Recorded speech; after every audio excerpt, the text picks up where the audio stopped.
참 쉽지 않죠. 세상에서 기쁨은요, 주로 받고 소유할 때 생기거든요.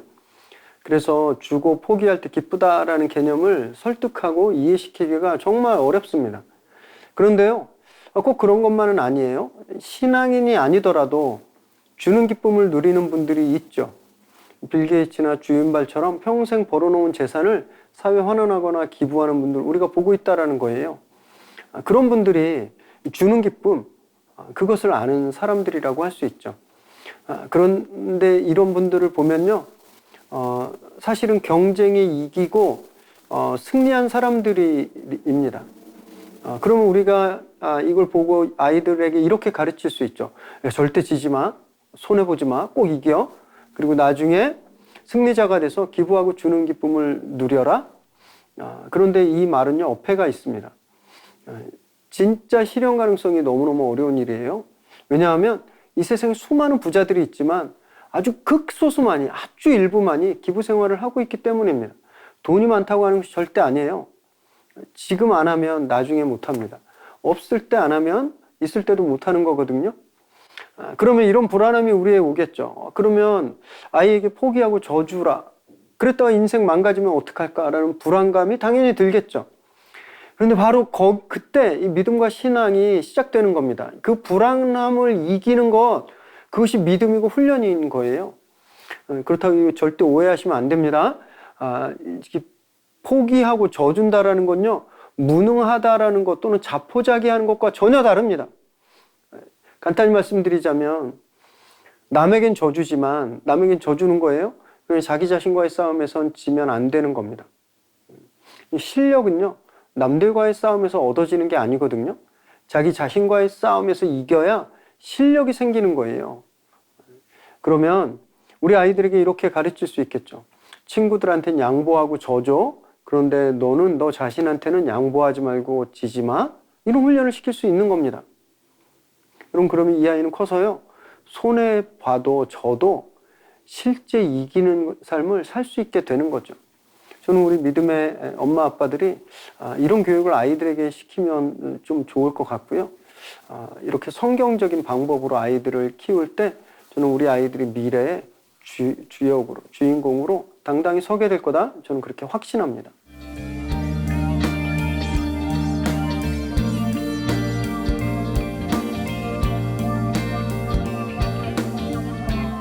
우선은요, 어쩔 수 없이 상처만 남는 상황도 있다라는 것을 우리가 좀 인정하면 좋을 것 같습니다. 바울도요, 사도행전 15장 39절에서 41절에 보면 바나바와 엄청 심하게 싸우고 갈라섰어요. 틀림없이 서로 상처받았을 겁니다. 그런데 중요한 건 바울과 바나바는 나중에 다시 화해했다라는 거예요. 그래서 바울이 서신서 여러 곳에 바나바를 훌륭한 선생님으로 자기 동역자로 인정하고 있고요. 또 나중에 로마에서는 마가가 나에게 유익하다. 그래서 마가를 보내와라. 마가를 로마로 불러오기까지 하는 거거든요. 이별의 상처가, 과거의 이별의 상처가 치유된 거죠.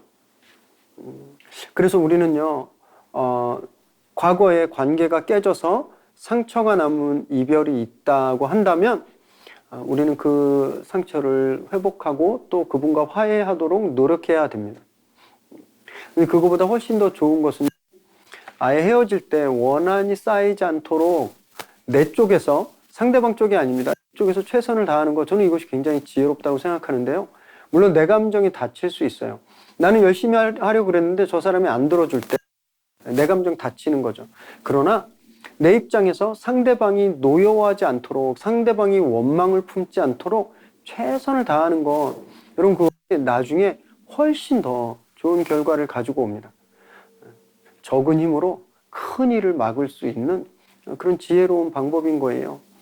그래서 열심히 했지만 서로 상처 입어서 관계가 깨졌을 때 절망하고 완전히 끝났다 이렇게 자책하지 마시고 계속 시간을 들여서 화해하려고 노력하시는 것 중요하고, 또 그보다 훨씬 더 지혜로운 건 아예 헤어질 때 상대방이 원한을 품지 않도록 그렇게 노력하는 것, 내 감정을 절제하는 것, 이것이 참 지혜로운 방법이다 이렇게 말씀드릴 수 있습니다.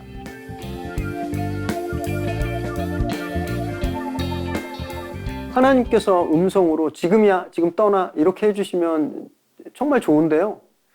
하나님은 이 천지가 개벽하는 위급한 상황이 아니면 그런 말씀 잘 안 하십니다.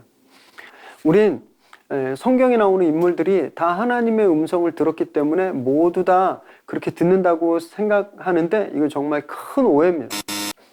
여러분, 당시 성경 인물들이 살았을 때 세계 인구수를 놓고 그 인구수 중에 그 음성 들은 사람을 보면요 0.0000001%도 안 되기 때문에 그래요. 그래서 우리가 진짜 겸손히 먼저 인정해야 될 것이 있는데, 내가 받은 응답이 내 마음의 소리일 수 있다라는 사실이에요. 더 솔직하고 적나라하게 말씀드리면 내가 하고 싶은 대로 하면서 그게 하나님의 뜻이다라고 믿는다라는 거예요. 그런 오류를 우리가 범하지 않았으면 좋겠고요. 그러면 하나님은 진짜 아무 말 안 하시나요? 우리에게 아무 말씀도 안 하시는 분인가요? 그렇지 않습니다. 하세요. 하나님은 단 성경 말씀을 통해서 하십니다. 그러면 성경 말씀을 통해서 우리에게 주고 계시는 말씀, 한결같은 메시지가 무엇인가? 사랑과 겸손, 희생, 포기에 대한 말씀이죠. 그래서요, 이렇게 생각하시면 돼요.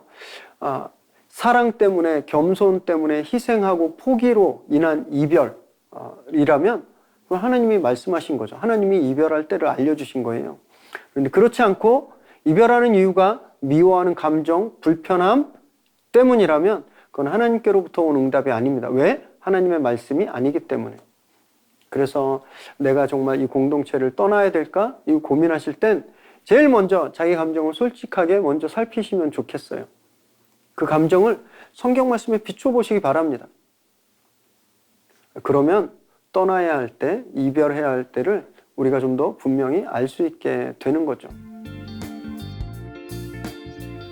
오늘도 보내주신 좋은 질문들 가지고 의미 있는 나눔 함께 가졌습니다. 언제든지 궁금하신 것 있으시면 이 이메일 주소로 보내주시고요. 이제 위드 코로나, 코로나와 함께 살기 이런 논의가 점점 나오고 있는데, 여러분 그날이 와서 우리가 좀 자유롭게 만나기 전까지 개인 방역 생활 더 철저히 지켜주시길 바랍니다. 또 잊지 마시고 우리보다 훨씬 더 극한 상황에 처해 있는 아프가니스탄 교회를 위해서 함께 늘 기도해 주시길 바랍니다. 한 주간 평안하십시오. 축복합니다.